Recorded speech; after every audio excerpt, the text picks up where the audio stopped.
Hi, and welcome back. In today's module, we're going to learn how to approximate the SN curve.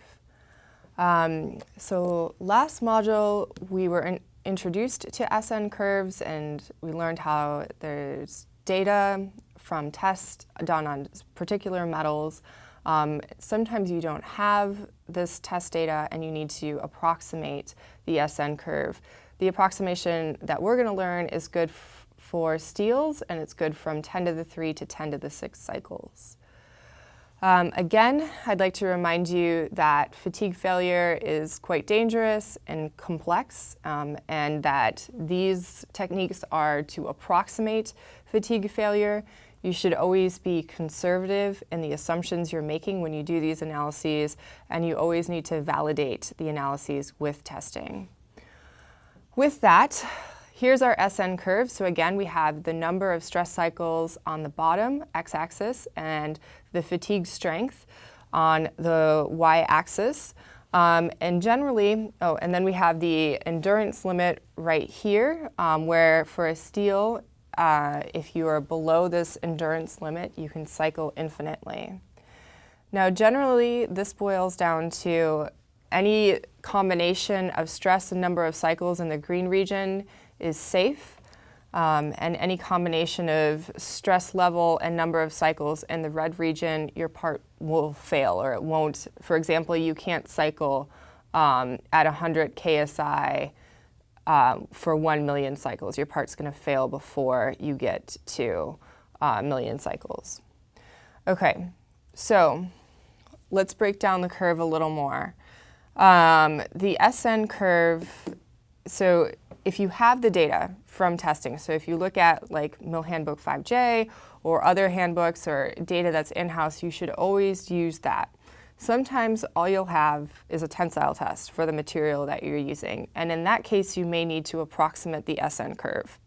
So from 10 to the 3 to roughly 10 to the 6 cycles, there's a logarithmic relationship between the number of stress cycles and the fatigue strength, and that can be approximated using this equation right here.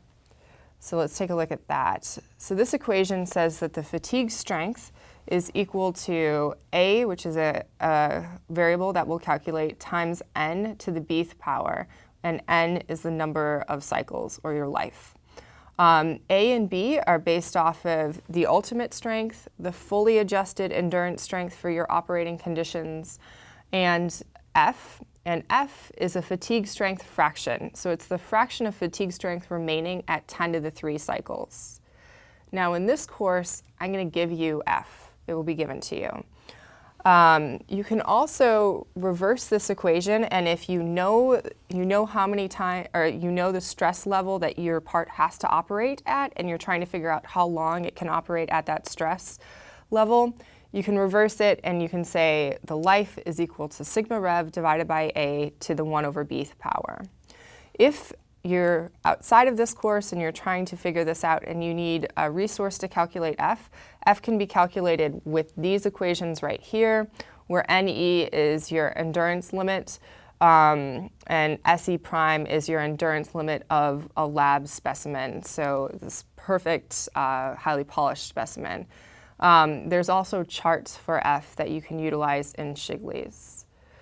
All right, so I'm going to work through an example problem. In this case, we have a polished rotating beam specimen, and it's in pure bending, and it's made of 4130 steel, which has an endurance limit of 42 KSI, a F value of 0.077, and an ultimate strength of 95 KSI. And the first thing we'd like you to determine is the fatigue strength of the part at n equals 10 to the 5 cycles to failure. And so this is fairly straightforward. So you'd simply say SF is equal to A n to the B. In this case, your A is going to be F, which is 0.77, times your ultimate strength of 95 KSI, and that is squared, divided by your endurance strength of 42 KSI, and you get an A of 127.4 KSI.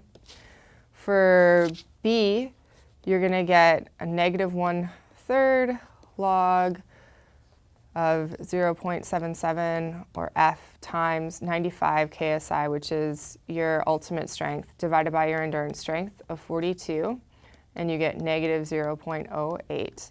And then you plug into this equation up here, and you find that, there should be one there,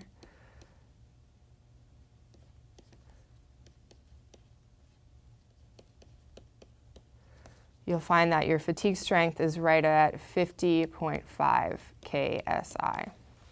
So the next thing they ask you to do is to determine the expected life of this specimen under a completely reversed stress of 60 KSI. And in that case, you can still use your A and B values because they're not going to change. Your ultimate strength and your endurance strength and your F value haven't changed. It's just the load that's being applied has changed. So you can go ahead and calculate the life with this equation. N is equal to, in this case, this should be a stress. I'm sorry about that. Okay, so your completely reversed stress of 60 KSI divided by A, which is 127.4 KSI, to the 1 divided by negative 0.08, and you get NF equals 11790 cycles.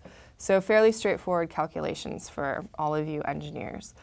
So then, just to check your knowledge, a couple of questions here. One, at a completely reversed stress of 50 KSI, the specimen has infinite life. Is that true, or is that false? 2, at a completely reversed stress of 60 KSI, the specimen could survive 100,000 cycles. Is that true or false? And 3, the specimen can withstand a completely reversed stress of 45 KSI for at least 10 to the 5 cycles. True or false? So take a second and figure these out, and then we'll go through the answers. Okay, so the first one is false. Your endurance limit is 42 KSI right here. And so in order to have infinite life, you need to be operating underneath the endurance limit, and a completely reversed stress of 50 KSI is above the endurance limit. So it's false. At a completely reversed stress of 60 KSI, it says that the specimen could survive 100,000 cycles.